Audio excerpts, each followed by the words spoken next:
Okay, so 7:17. We are good.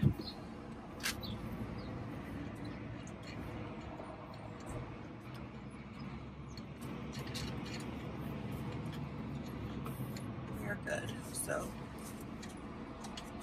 did this just give me something? We are just going to quickly throw our stevia in our coffee. So yeah, so what was I saying? So yeah, and then after that, after I did all those things and studied those things, that's when I got to study, like, you know, some of the more in-depth stuff. And there's a lot to study, you know, like I really had to get a feel for it to make sure, you know, there's a lot of stuff to study. This IVF stuff, of course, do I want to get IVF? That was a big deal. Where am I going to get it done? How am I going to afford it? How is this going to work? All that stuff was a thing. That was all a thing. And we're kind of there, but now the actual learning and the steps to it, the surgeries that go with it, it's a lot. It's a lot. I feel like it's a lot more. I don't think it's as invasive or medically dangerous as I think weight loss surgery is more medically risky, but it's still a lot. It's very life-changing. It's equally as life-changing, right? Because it can equal a baby.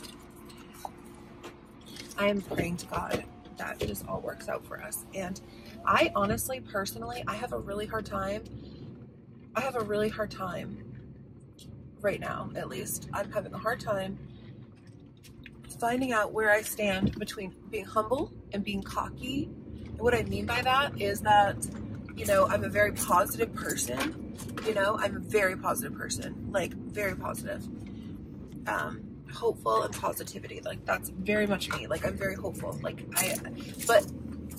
the thing is that I'm cautious, and the reason why I'm cautious is because I'm going to try to word this in a way that makes sense. I am one of those people, I'm careful what I wish for and I'm careful what I say, because you can, I don't know how to say this without sounding like completely like, you know, a little crazy, but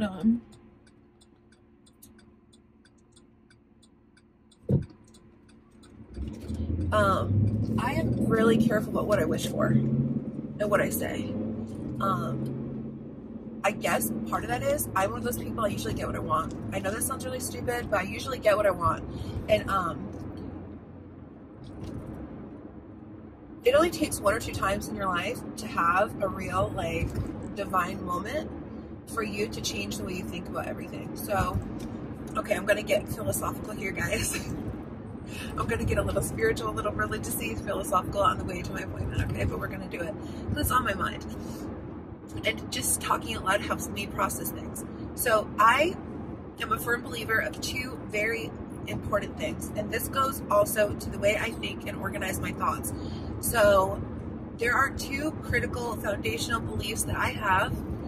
And it's going to sound Fruit Loopy, I know it. But these 2 things are basically, like I said, the foundation of my spiritual beliefs and values. So number 1, I believe that these are kind of sciencey ways of thinking of religion, right? So I believe that you have 2 choices, and this is the only 2 choices you get, right? And there's 2 different choices here, but this one right here is what we're going to talk about first, and this one has 2 choices, and then this one over here has 2 choices as well. So the first one is this. This is it, plain and simple. Either nothing means nothing, or everything means something. Does that make sense? So there's no other scientific way that my brain can understand the world. So I don't believe that it's possible to think like, oh, that was weird. That's a weird that was beyond coincidence. Like, wow. Like that was like so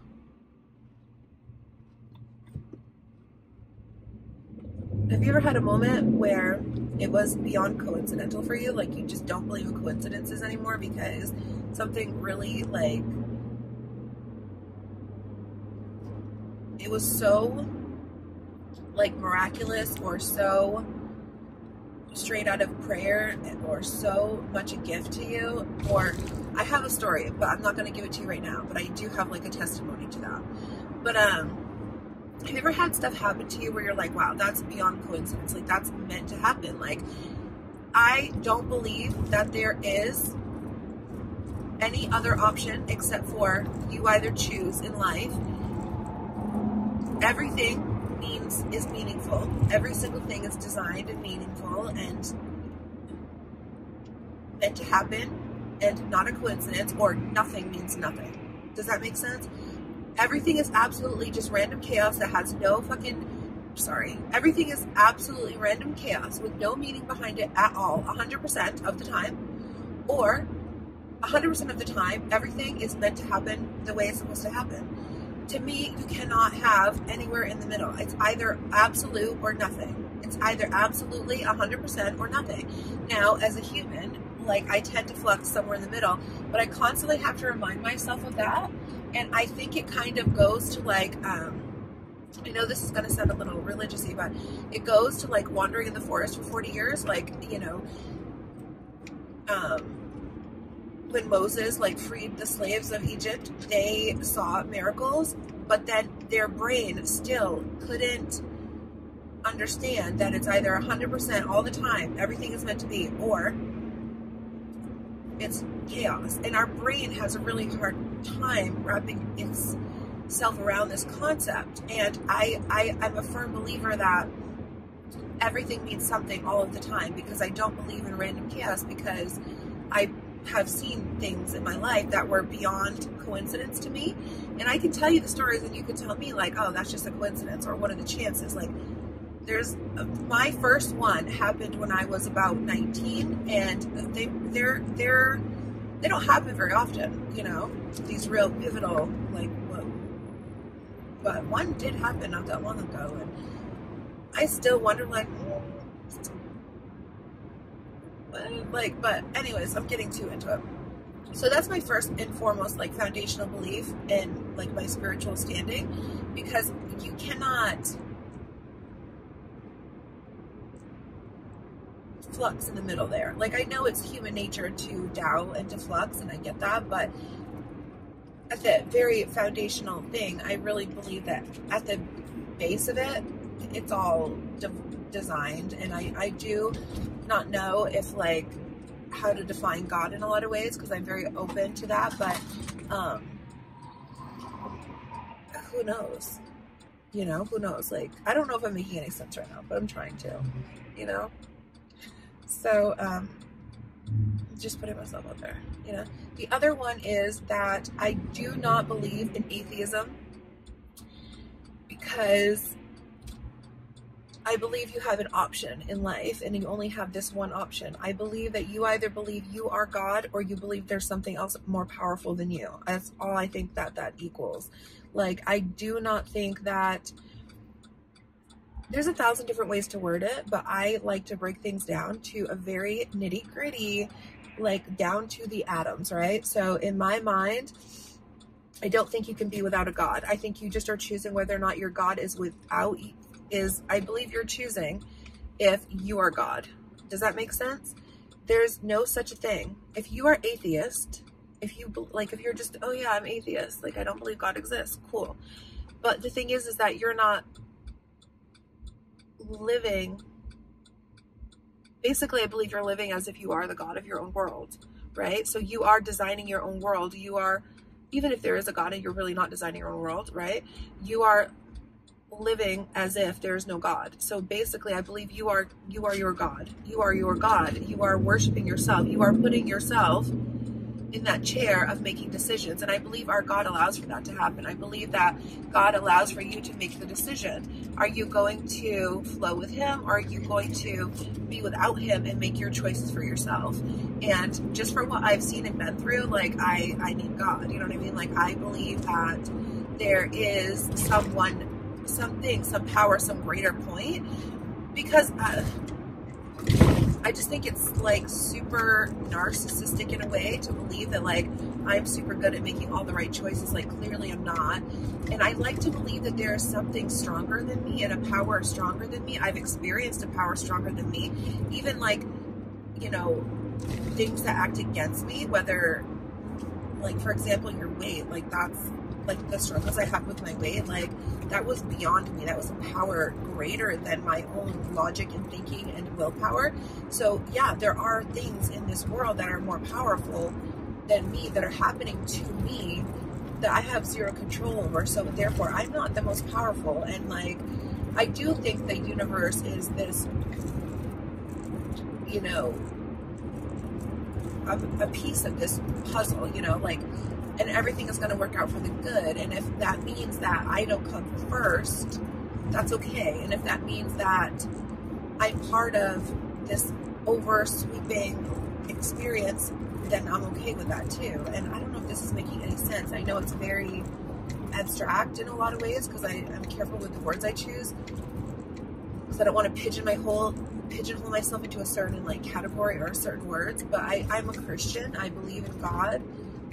I don't think all Christians believe the same thing on a molecular level, you know, and that's okay. But fundamentally, I believe in like the experience of Jesus and his teachings, and I believe the crux of it all at the end is love. And I do believe in like human nature, and I do believe in like sin, and I'm gonna put my coffee together, all that good stuff. So anyways, that's what I believe.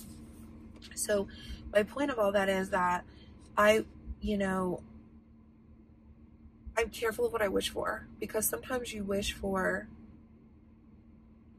patience, and then God puts you through, when I say God, whatever you believe in, the universe, whatever, puts you in a situation where your patience is so tried that it's either break or become patient.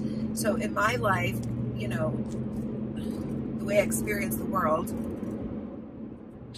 that's kind of how it goes. Like I learn through the hard knocks of life. Like I learn through trial by fire. Like I go through it. Like pressure creates diamonds, right? Like that's how I learn. So the thing is I've always been a little spoiled in a way. Like if I want it, I get it.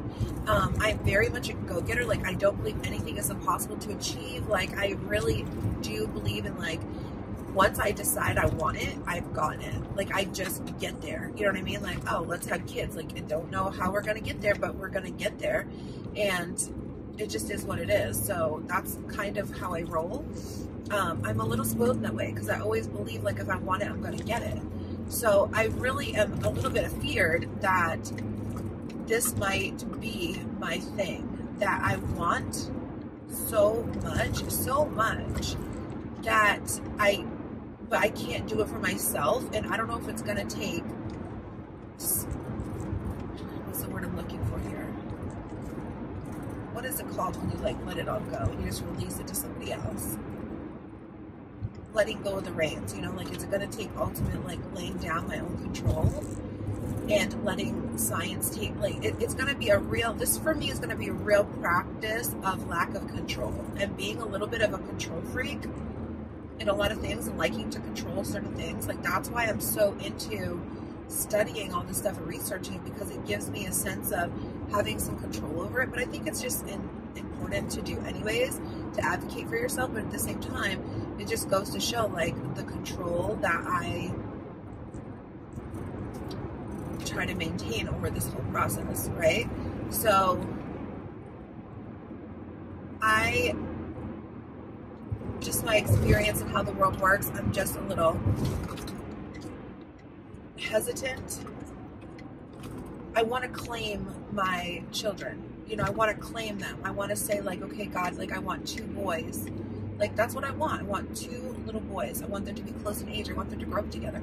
But it's not my freaking choice. You know, this is one of those things, like I don't get to say so. Like I don't get to, I can ask the universe, please, like gift me with this. This is what I want. Does not mean I'm going to get it. It does not mean I'm going to get it. You know, there are plenty of people who wanted boys, but the universe said she needs a girl.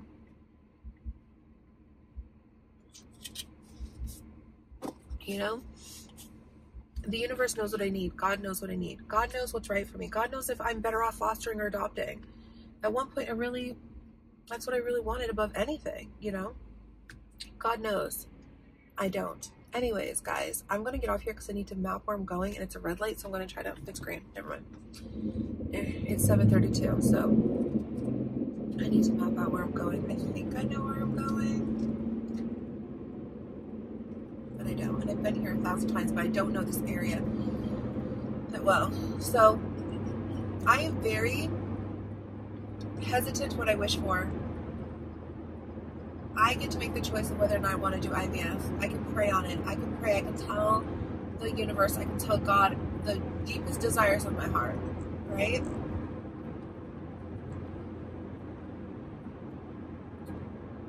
But the thing is I have zero control over really what happens to me on this earth. I can only control over how I, you know, like I said before with weight loss surgery, what am I putting into my body? How am I treating my body? How am I hydrating my body? How am I feeding my body? I have control over that. That's what I control. That's what I focus on. That's all I can focus on. What the scale says, what my body wants to do with what I eat, like, that was chosen for me at birth genetically. I have zero say-so in how my DNA, like, metabolizes my food, okay, guys? So, you know, how my body decides to, like, have loose skin or not have loose skin, or how much loose skin, how many wrinkles to get, how many crow's feet to get. I can choose things like Botox, IVF. It does not mean my body's going to respond to it in a positive outcome. So, while I want to sit here and say, I know this is going to work for me. I know God's got my back. I don't think anywhere in the Bible it says God is going to give you everything you want in life. And I've been given so much in life that is totally undeserved. That is just like gifts, you know, like grace. Like, I do not deserve. I'm getting emotional. I don't know why I'm ovulating. Maybe that's why. I don't know. Maybe it's lack of coffee. I don't know. Maybe it's because I only had 4 or 5 hours of sleep. I don't know. I think we take a right here. I'm not sure.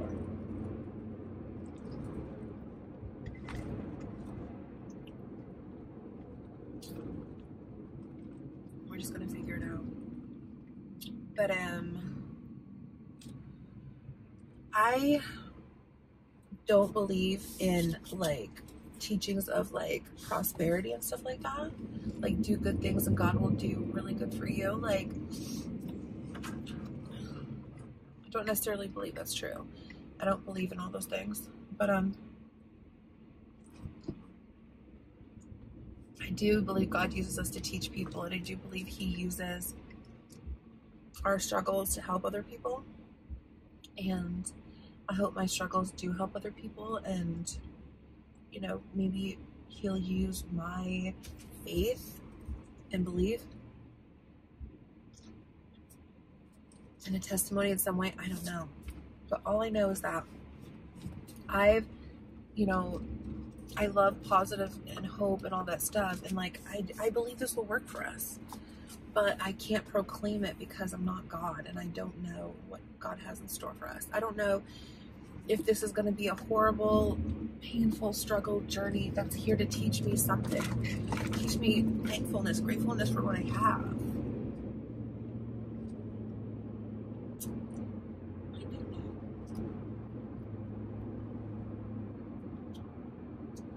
I haven't even started IVF, and I'm already getting emotional thinking about it.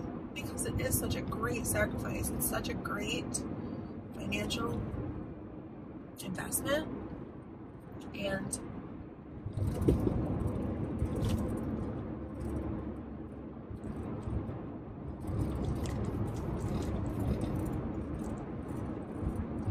you know, I think it was like Brene Brown or something, I'm not sure, who said that courage is when you do not know what the outcome will be. You have zero idea, but you do it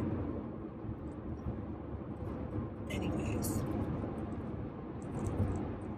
And that's kind of where I am, because the odds are not in our favor. I will say that, because I'm 40. I will be 41 next month. Yes, 41 years young next month. And the odds are not in our favor. Like, you know, my eggs might not be great.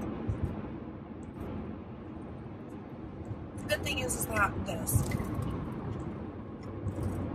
I've always been a mom.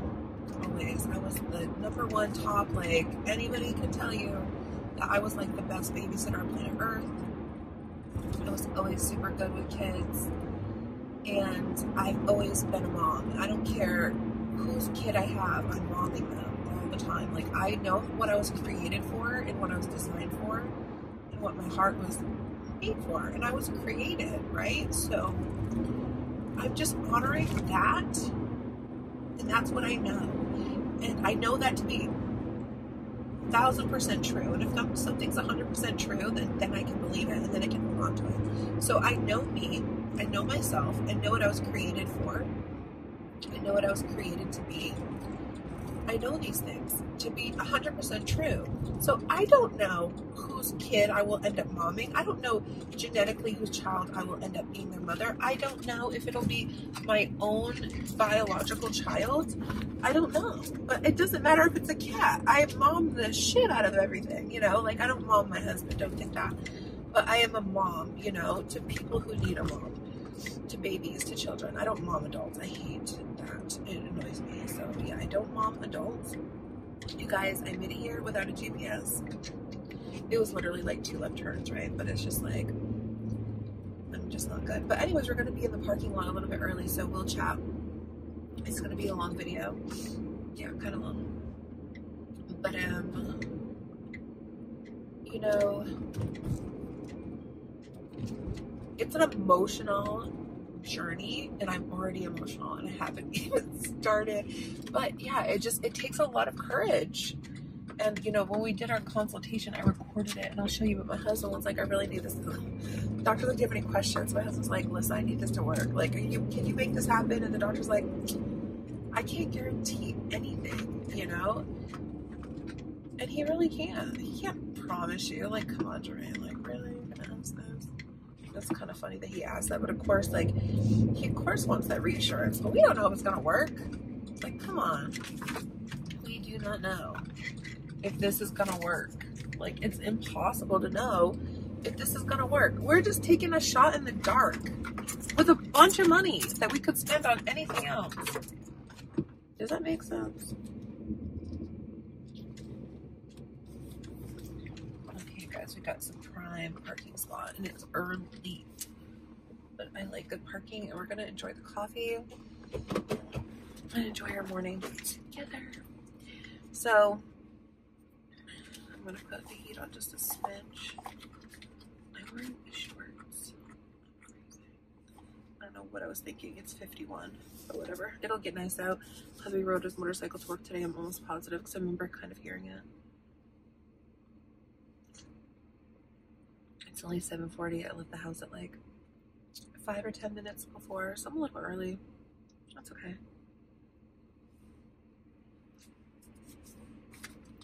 I'm just gonna put a little heat on my feet. So yeah, that's where I am spiritually. It's a journey. I'm gonna have to, like, you know, you have to believe stuff. Like, there's a lot of like power in faith, but my faith isn't telling me that I'm gonna get my way. Because if I had it my way, honestly, I would, oh shoot, I don't even know how to answer that, because I don't ever think like that. Like, my way? Like, honestly, like, I'm married and I love my husband so much. And so it might sound weird, but my way in my heart is like to give him what he wants. And I know in my husband's heart what he wants, because he's talked about it before. And my husband's like dream is to have twin boys. That's what he wants, twin boys. He has a beautiful daughter, and that's a whole different life and a whole different experience, and she's a whole separate person and entity. But if he could have more children, his dream would be have Maya, his girl, and then have twin boys. And my deepest desire is to give him that. So my heart, that's what my heart wants for him. And I personally, I want boys, you know, like I want boys. Do I want a girl too? Sure, I don't care. Give me all the kids. Like if I had my way would include boys, not just one, not just two, but many, and girls, but mostly I'd want a boy first. If I had a choice between a boy or a girl, I'd get a boy. But if I had a big family, I'd want both. I would love a big family. I'd love to grow a big family. I don't think we're too old to grow a big family through IVF and like foster to adopt or adoption. I still throw stuff out to my husband all the time. Like when we talk about this, you know, we want twin boys. We're trying to manifest that. We are. But at the end of the day, also my heart is more, my faith is like this. It's not really about what I want. It's about this creator and this divine design that's powerful more so than myself and knows what I need more than myself. And I believe in that. And I believe that whatever's meant to be is going to be. And if it doesn't work, and what I mean by doesn't work is if this doesn't produce babies, a live birth baby, I'm not talking about, let me take my seatbelt off. I'm not talking about just getting pregnant. I'm talking about a birth. Like success for me is like birthing a child. If this doesn't produce a live birth, a baby, it doesn't mean it didn't work. There had to have been a reason for it. Like that's just the way my brain works. I almost refuse to see it as a waste. I refuse to see it as that. I just see it as a chapter of my life, a year or two of my life when, you know, I'm going through this. It's weird. I am a pusher, right? I hate being comfortable. There's parts of me that sticks. There's parts of me that struggle to get out of the comfort zone with certain things, but there's definitely a pusher in me that is constantly striving to get the most out of life. Like I'm a thirsty bitch when it comes to like living life, right? Like I'm just like, give me more. Like, oh, like I just want to do everything that I can do, you know? So my ultimate goal would be to give my husband twin boys. Oh my God, he would just be so in love and happy. But he would be in love and happy with whatever God gave us. You know, and the thing is that women, we don't decide the gender. We don't choose the baby gender. We just have eggs, and it's the sperm that determine the gender. So I told Jermaine, I said, you better start researching how to make more XY or whatever it is. I think it's XY. Is it? XY chromosomes? I don't know. But I said, you better figure out how to do that. And another thing too is that, even just doing a single embryo transfer, PGT tested normal, like a single embryo is more likely to split because it's kind of like a glitch, right? It's kind of like a little accidental, wonderful miracle, right? Where this one single egg doubles and it's identical. And it happens more often in IVF than in nature. So it's a possibility for us. And wouldn't that be so beautiful? And also, kind of want to transfer two, honestly, so that way we can give Jermaine his two boys. And if we have to do them separately, I'm okay with that too. There's this one girl I follow on Facebook. We've been friends for a while, and she had weight loss surgery, and then she had her one boy, and then she had another boy, and her boy has the same name as my dad. His name is like Joseph Henry, and oh my God, he's so adorable. He's mixed, and he's just so handsome, and it's just like, oh my God, her babies are like baby goals, and he's a model. He models, like he models in like ads, you know. He's like the cutest thing I've ever seen. So my deepest desire is to give my husband what he wants. Ultimately, that's what I would like to do. It's my heart, you know. It's just where I am. And for me, God, being pregnant, can you imagine? I've already told God, I've already had talks with him, and I've told him, I said, listen, I won't complain. Like, it will be rough. I already know it's gonna be rough, but I will not complain. I will take it. I will bring forth life. You know what I mean? Like, if God gets me pregnant, then let's do this. And it's really weird because It's really weird to me that my life has revolved around these weird two things that like most people achieve for free, like a normal body weight and getting pregnant. But I'm over here struggling. Can you imagine the shit I could achieve if this shit just was normal? I'd probably have 20 kids. Who are we kidding? It was honestly a blessing to be fat when I was a kid, honestly, or I probably would have been such a slut. No joke. But I'm glad in a way sometimes. It's made my story. Like I can't wish it different. You know what I mean? Like sometimes, like with my daughter, because she's overweight, I feel like I know her so well because I feel like our experiences are similar. The way we see the world and stuff. I was never a small kid, ever. The way she was when she was little, it was the way I was when I was little about food. And I know it's not like, it's so tough when it's like, I think it's more biological than it is like a mental thing for her. Like she's very, when you're a fat kid, your whole life, people try to make you think like there's something wrong with you and it's your fault, but really it's like your biology fighting you. And like, I saw that in her when she was little. And I hope she knows, like, I really hope she knows that like, it's not any fault of her own in any way. You know what I mean? Like she's a minor, she's not bad. She's never made any wrong choices in food. I mean, she doesn't really get choices. She's a kid. It's not like she has a job. You can like buy like, you know, HelloFresh or some shit, you know, she's a fucking teenager and she's a kid. But, I think it's really two things. Number one, her biology and the way her body metabolizes and responds to food and what she gets fed. And, you know, she doesn't have any control over either of those things. So, but I just, you know, I look at her and I'm like, in a way, I'm glad that she's experiencing. When you're a fat girl growing up, it kind of makes you smarter. You know, you have to see the world differently. It's kind of like growing up with a disability in a way. Like you just kind of see the world different, experience it different. Sometimes the world's not made for you. Sometimes it doesn't fit you. You have to be very much strategical in your thinking. And just in the way you exist in the world is a little different, you know?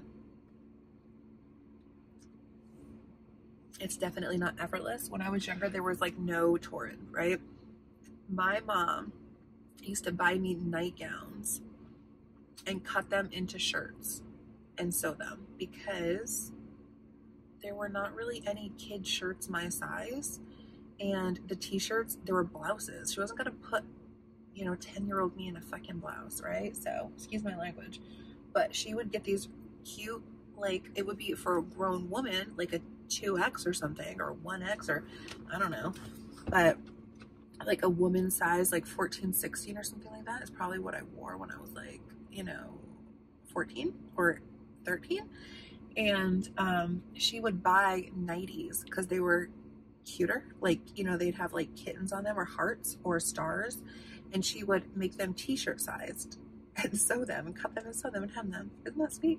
But that's how I experienced the world in a very different way. Like I had to be resourceful. I couldn't just like walk into the store at 12 years old and find a t-shirt with like JoJo Siwa on it.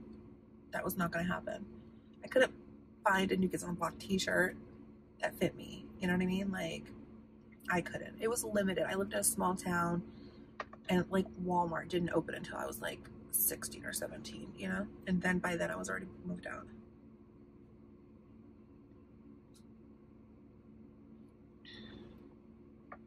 We have 10 minutes. Just gotta make this video. Keep it going. It's just kind of morphed into this weird thing. But anyways, you know what? Let me get my binder. I brought my binder. And I do manifest, y'all. I do try to manifest it, but also at the same time, careful what I wish for, careful what I ask for, because really what I ask the Lord for is like, bring me what I need, give me what I need, use me however you choose in this story, you know, like make me whatever, you know, like whatever I'm supposed to be. Like I don't want I'm a control freak, but I know better than to mess with God's plan, you know? I am trying to find my list of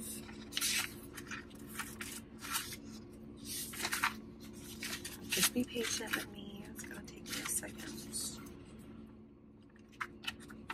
Okay, I found it.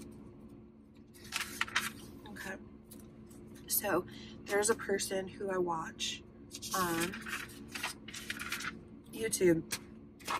She uses my same clinic. Her name on YouTube is Life with Dee, and Dee is spelled D-E-E-D-E-E. So it's life space with space D space D.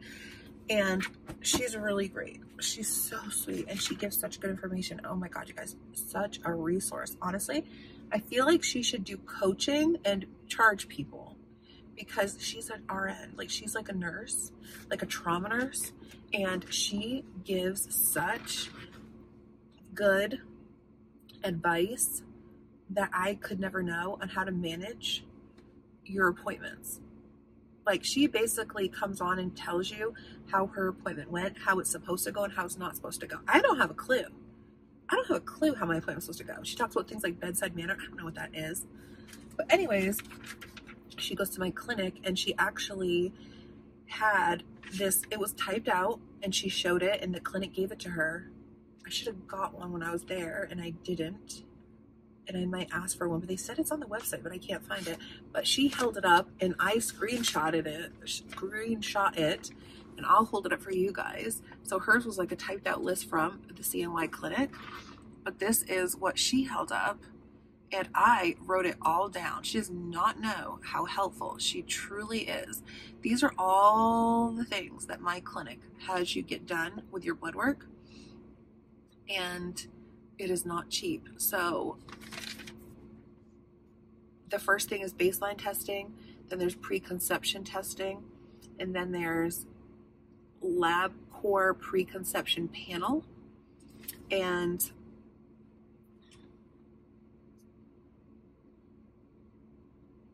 yeah.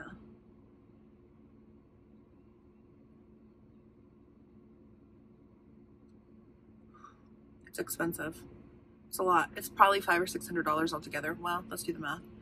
163 plus 150, there's 300 and change, there's 313, 125, there's 4, I can't math. What is 400 plus 25 plus 13? So we're looking at 25, 35, 38, 438, plus these bottom ones, not even counting those. Some of these I don't have to get, like obviously, like there's like sickle cell and stuff like that. Like I don't need sickle cell.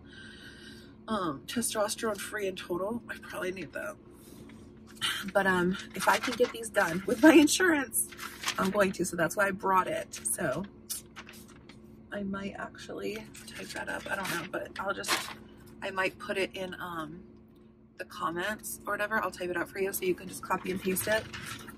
But that's what I'm trying to get done today. Another thing too, I'm a little scared to ask, but I will put this out there into the universe. Oh, please, sweet baby Jesus. One girl talked to her OB and told her she was doing IVF, and the doctor was like, cool, I have a whole box of Menopur that was just like samples given to us. Do you want them? Oh my God, it's like $5,000 the Menopur. Yes, anything give me.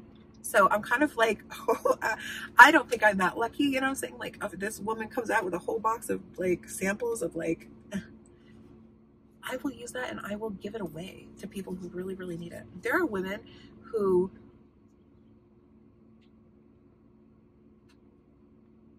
I can't say for sure, but I'm pretty sure from what I've researched, there are people who, there are yard sale sites for IVF meds, and there are people who buy it and prescribe it themselves to themselves and like come up with a protocol and just try to get pregnant naturally with it.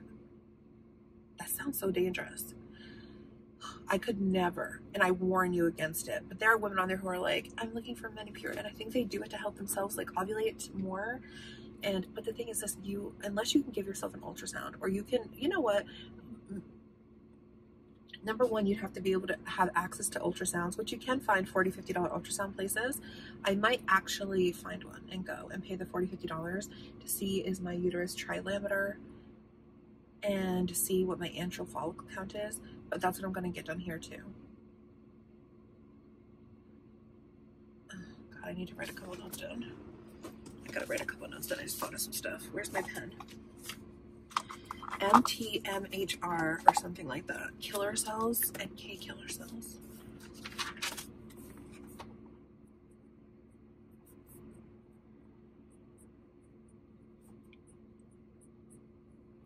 PCOS, insulin resistance.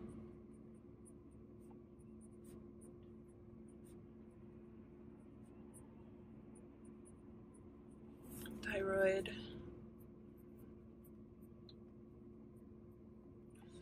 I have 3 minutes and I gotta go in. Thyroid, MTHFR. I could be saying that wrong, but I'm gonna look it up in my phone. That's the, that might be killer cells or something like that.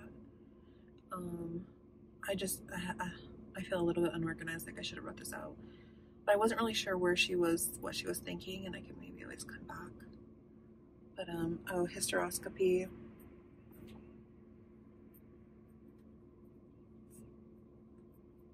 HSG. Histosonogram. Saline sonogram. And a lab. And silent endo.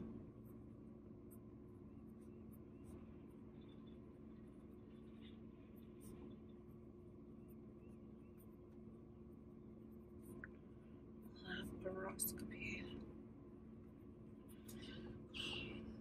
Yeah, I look crazy. I didn't do my hair really, but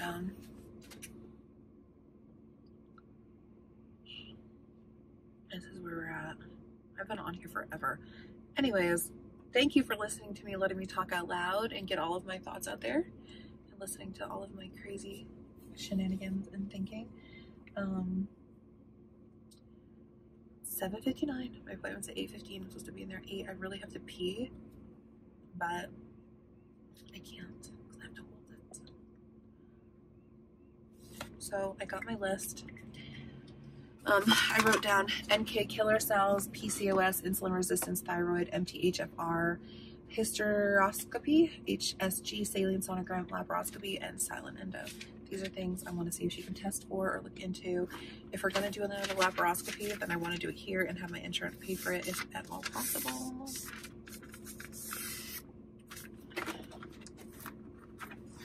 So I'm going to go in, and I'm wearing slides, and I'm wearing a hoodie and shorts, and I'm probably going to freeze my little butt off. I'm putting my gum in here, my wallet. I have my list, and I have everything, and I'm going in. Okay guys, we'll see y'all later.